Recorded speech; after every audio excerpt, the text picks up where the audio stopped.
नमस्कार दोस्तों, स्वागत है एक बार फिर आपके अपने चैनल VIIC में। और एक बार फिर से सभी व्यूअर्स का, सभी सब्सक्राइबर्स का हार्दिक हार्दिक अभिनंदन है, स्वागत है। दोस्तों, इसके पहले की वीडियो में मैंने आप लोगों को हिंदी वर्ग 1 का पूरा एनालिसिस बताया था कि वेटिंग कट ऑफ कितना उठेगा यदि पूरे पदों पर गवर्नमेंट भर्ती करती है। साथ में ही मेरिट लिस्ट का हमने एनालिसिस किया था, संशोधन के पूर्व की और संशोधन के बाद की। तो दोस्तों, इसी क्रम को आगे बढ़ाते हुए पार्ट 2 में आज हम बात करने वाले हैं उच्च माध्यमिक शिक्षक वर्ग 1। और हमारा जो इस वीडियो में विषय रहेगा वो रहेगा बायोलॉजी।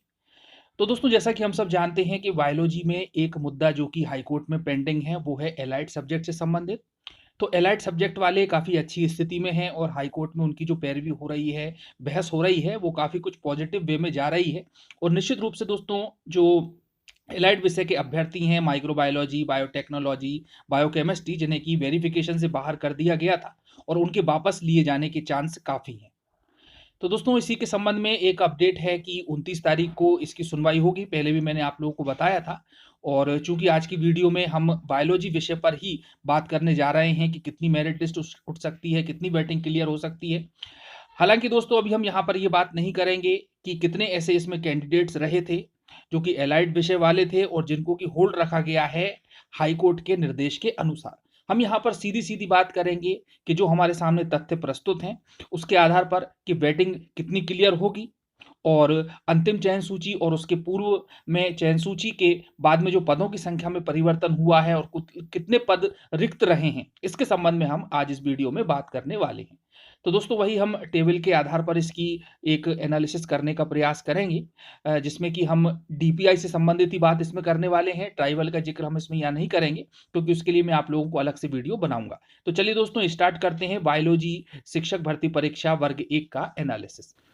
तो दोस्तों, यहाँ भी हम संपर्क वार इसका पूरा का पूरा विश्लेषण करेंगे और इससे आप लोगों को बिल्कुल स्थिति क्लियर हो जाएगी कि वेटिंग का जो परसेंटेज है, कितना जो कट ऑफ है, वो यहाँ पर जाएगा बायोलॉजी वर्ग 1 का। क्योंकि दोस्तों, गवर्नमेंट ने सभी पदों पर नियुक्ति नहीं की है, काफ़ी संख्या में पद खाली हैं, तो वो वेटिंग से भरे जाएंगे। चलिए बात करते हैं अनरिजर्व ओपन में। तो 197 कुल पोस्ट हैं। ठीक है दोस्तों, ये प्रोविजनल चयन सूची से लिया गया है, फिर हम बाद में इसको संशोधन के पहले और बाद की लिस्ट से भी इसका कंपेयर करेंगे। तो 136.86 से 94.16 तक कट ऑफ गया है अनरिजर्व ओपन का। और अनरिजर्व फीमेल में 199 पोस्ट हैं, 142.33 से 93.06।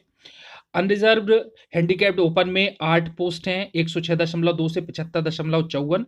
और फीमेल कैटेगरी हैंडीकैप्ड में 5 हैं, 87.69 से 75.54। चलिए दोस्तों, टोटल पोस्ट आती हैं 409 हमारे सामने निकल करके अनरिजर्व कैटेगरी की। उसके बाद में हम बात करते हैं ओबीसी ओपन की। तो 159 पोस्ट हैं और जो कट ऑफ गया है वो गया है ओबीसी ओपन का 104.01 से 81.02 तक। ओबीसी फीमेल की में 162 पोस्ट हैं, 91.97 से 82.11 तक गया है। अनरिजर्व हैंडीकैप्ड ओपन में 5 पोस्ट हैं, 82.11 से 77.73। और ओबीसी हैंडीकैप्ड फीमेल श्रेणी में 88.68 से 77.73 तक ये कट ऑफ गया है। चलिए अब आगे बात कर लेते हैं हम एससी की और ओबीसी की total post. Schedule caste open में टोटल पोस्ट है 94, बायोलॉजी ग्रेड 1 में 93.06 से 78.83 तक। फीमेल कैटेगरी में 99 पोस्ट हैं, 91.97 से 77.73। ओपन हैंडीकैप श्रेणी में 3 पोस्ट हैं, 86.49 से 76.64 तक। और हैंडीकैप फीमेल में 82.11 से 76.64 तक। उसके बाद में बात करते हैं हम एसटी की। तो दोस्तों, जो एससी की टोटल पोस्ट है 198 और एसटी ओपन में 22 पोस्ट हैं, 93.06 से 75.54 तक कट ऑफ गया है। फीमेल कैटेगरी शेड्यूल ट्राइब में 41 पोस्ट हैं, 88.68 से 75.54 तक ये कट ऑफ गया है। और ओपन हैंडीकैप्ड में कोई पोस्ट नहीं है। फीमेल हैंडीकैप्ड एसटी श्रेणी में 1 पोस्ट है, कट ऑफ है 76.64 और टोटल पद हैं इसके 64। चलिए उसके बाद बात करते हैं ईडब्ल्यूएस की। तो ओपन में 5 पद हैं, 93.06 से 90.87 तक इसका कट ऑफ गया है। ईडब्ल्यूएस फीमेल में 18 पद हैं 93.06 से 90.87। ईडब्ल्यूएस ओपन में 2 पद हैं 81.02 से आपका 77.373 तक। और फीमेल कैटेगरी में एक पोस्ट है और इसका जो कट ऑफ है केवल एक ही है, तो 83.21 पर ये लिस्ट गिर गई है। तो दोस्तों इस प्रकार से हमने देखा कि जो टोटल पदों की संख्या निकल करके सामने आई है अलग अलग कैटेगरी वाइज, और उसका हमने कट ऑफ एनालिसिस किया। चलिए अब हम आगे बात करते हैं कि फाइनल मेरिट लिस्ट निकलने पर और उसके बाद में संशोधन के बाद में रिक्त पदों की संख्या कितनी बचती है और वेटिंग क्या क्लियर होगी। तो सबसे पहले देखें आप अनरिजर्व कैटेगरी में, तो यहाँ पर दोस्तों जो फाइनल मेरिट लिस्ट जारी की गई थी वो 121 कैंडिडेट की जारी की गई थी, लेकिन फाइनल मेरिट लिस्ट में अनियमितता हुई और उसके बाद में संशोधन की लिस्ट जारी की गई। तो संशोधन के बाद में जो संख्या निकल करके आई है वो आई है ओपन में अनरिजर्व में 108 और शेष पद बचते हैं 89 टोटल पदों के यदि इससे माइनस किया जाए तो। और 94.16 से 90.87 तक वेटिंग में जिसके भी मार्क्स हैं उनका सिलेक्शन अगली लिस्ट में निश्चित रूप से हो जाएगा, उन्हें चिंता करने की कोई जरूरत नहीं है। चलिए अब बात कर लेते हैं कि अनरिजर्व फीमेल कैटेगरी में कितनी वेटिंग क्लियर होगी। तो संशोधन से पूर्व 118, संशोधन के बाद 97, 102 पद खाली हैं, 93.06 से 90.87 तक ये पद बिल्कुल क्लियर हो जाएंगे, उनकी बैटिंग क्लियर हो जाएगी। ओपी में वही की वही रहेगी जो कि मैंने आप लोगों को पहले बताई, और फीमेल हैंडीकैप्ड में भी और ओपन हैंडीकैप्ड में भी वही कट ऑफ जाने वाला है, क्योंकि यहाँ पर पदों की संख्या में कोई भी चेंजेस नहीं हुए हैं। ओबीसी एक्स ओपन में 66 संशोधन से पहले, संशोधन के बाद में 92 क्योंकि कैटेगरी चेंज हुई तो ओबीसी में भेज दिया वापस, जो अनरिजर्व में आ गए थे। तो आप यहाँ भी देख लें कि जो कैंडिडेट ओबीसी के हैं उनके मार्क्स इस स्थिति में तो नहीं है कि वो अनरिजर्व में आ रहे हैं कि नहीं आ रहे हैं, तो ये कट ऑफ के आधार पर आप बिल्कुल स्पष्ट रूप से पता लगा सकते हैं। और यदि आप वापस शिकायत करते हैं डीपीआई में तो इसमें संशोधन किया जाएगा और फिर से जो वेटिंग के स्टूडेंट हैं कैंडिडेट हैं उनको फायदा होगा। तो यहाँ पर 67 पद खाली हैं ओबीसी ओपन के, 81.02 से 79.92 तक बैटिंग क्लियर हो जाएगी। फीमेल कैटेगरी में 109 संशोधन से पहले, संशोधन के बाद 116 खाली पद बचते हैं 46, 81.02 से 78.83 तक। OBC handicapped open, handicapped female में कोई परिवर्तन नहीं है, इसलिए यहां पर हम इसकी बात नहीं करेंगे।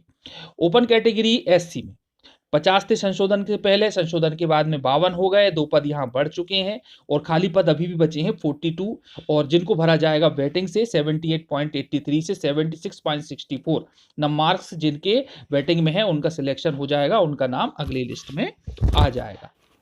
एससी फीमेल की बात करें तो 43 पद हैं, 56 अभी भी खाली हैं, 76.64 से 75.54 तक ये वेटिंग क्लियर हो जाएगी। तो दोस्तों देख पा रहे हैं आपके काफी नीचे स्तर तक ये वेटिंग चली गई है और लगभग पूरी की पूरी वेटिंग यहाँ पर क्लियर हो रही है। चलिए उसके बाद ओपन हैंडीकैप्ड और फीमेल हैंडीकैप्ड में परिवर्तन नहीं हुआ है, इसलिए इसकी बात हम यहाँ नहीं करेंगे। एसटी ओपन में देख लें कि 16 संशोधन से पूर्व और 16 ही संशोधन के बाद में, लेकिन उसके बाद भी 6 पद खाली हैं और 75 नंबर तक भी जिनका है उनका सिलेक्शन हो जाएगा, यानी कि 100% बैटिंग क्लियर हो जाएगी। और उसके नीचे भी यदि कैंडिडेट आते हैं, यदि 75 मार्क्स हैं तो उनका नाम इसमें आ जाना चाहिए। फीमेल कैटेगरी में ऐसी कंडीशन है, संशोधन के पूर्व भी 27 थे, संशोधन के बाद भी 27 ही हैं, फिर भी 14 पोस्ट खाली बचती हैं, तो ये भी काफ़ी नीचे तक लिस्ट जाएगी, 75 तक इसमें क्लियर हो जाएगा, है ना, कि जो क्वालिफाइंग है उनका सबका सिलेक्शन इसमें हो जाएगा। चलिए अब हम बात कर लेते हैं कि जो हैंडीकैप्ड फीमेल है तो कोई परिवर्तन नहीं हुआ है और सर्विस क्लास में तो यहाँ पोस्ट ही नहीं थी। उसके बाद में आप बात करते हैं ईडब्ल्यूएस यानी कि इकोनॉमिकली वीकर सेक्शन की। तो यहाँ पर ओपन कैटेगरी में यदि हम देखें तो दोस्तों संशोधन के पूर्व में इन्होंने किसी को भी शामिल नहीं किया था, लेकिन संशोधन करने के बाद में पता लगा कि कुछ गलती की वजह से गलत जगह पर चले गए हैं, गलत कैटेगरी में ये लोग आ गए हैं, तो इनको वापस भेजा। तो ओपन कैटेगरी से 2 कैंडिडेट हैं, उसके बाद भी 3 पद खाली बचते हैं। तो बिलो 90.87 तक जिनके 3 नंबर तक हैं, यानी कि अपनी तालिका में देख लें कि 1 2 3 रैंक किसकी आ रही है, तो उसके नीचे जो सिलेक्शन होंगे वो इसके अंतर्गत आ जाएंगे और उनकी बैटिंग क्लियर हो जाएगी। ईडब्ल्यूएस फीमेल कैटेगरी में 11 पदों पर लिस्ट निकाली गई, संशोधन के बाद में 7 पद फिर भी खाली हैं। तो 90.87 पर जो 7 कैंडिडेट हैं उसके नीचे उनका सिलेक्शन इसमें हो जाएगा, उनका नाम आ जाएगा। तो काफी कुछ आप इससे आइडिया लगा सकते हैं। ओपन कैटेगरी में कोई परिवर्तन नहीं हुआ, ईडब्ल्यूएस फीमेल कैटेगरी में भी कोई परिवर्तन नहीं हुआ और सर्विस क्लास यहाँ पर पद नहीं है। तो दोस्तों ये विषय थे बायोलॉजी वालों के। और न्यायालय के निर्णय के अनुसार जो कि अपने एलाइड सब्जेक्ट हैं उनको अभी रोका हुआ है, उनको होल्ड किया हुआ है, लेकिन अभी हम यहाँ पर उसकी बात नहीं करेंगे कि कितने होल्ड हैं, ये हमको संख्या नहीं मालूम है। और न्यायालय निर्णय देगा तो उसके बाद में यदि उनके पक्ष में निर्णय आ जाता है तो उनको भी इसमें शामिल कर लिया जाएगा। तो उसके बाद ही स्थिति बनेगी कि कितने कैंडिडेट इसमें शामिल हो रहे हैं। तो दोस्तों जो भी होगा वो निर्णय आने के बाद ही क्लियर होगा। और इस प्रकार से दोस्तों ये बायोलॉजी वर्ग 1 का पूरा एनालिसिस था। और अब आप अपनी कैटेगरी वाइज देख लें कि आप वेटिंग लिस्ट में किस स्थिति में हैं, आपका होगा या नहीं होगा। और जो भी डाउट है तो वह कमेंट्स बॉक्स में पूछ सकते हैं। मिलते हैं फिर से अगले एनालिसिस के साथ में अगली वीडियो में। चैनल को सब्सक्राइब जरूर कर लें। धन्यवाद। जय हिंद, जय भारत।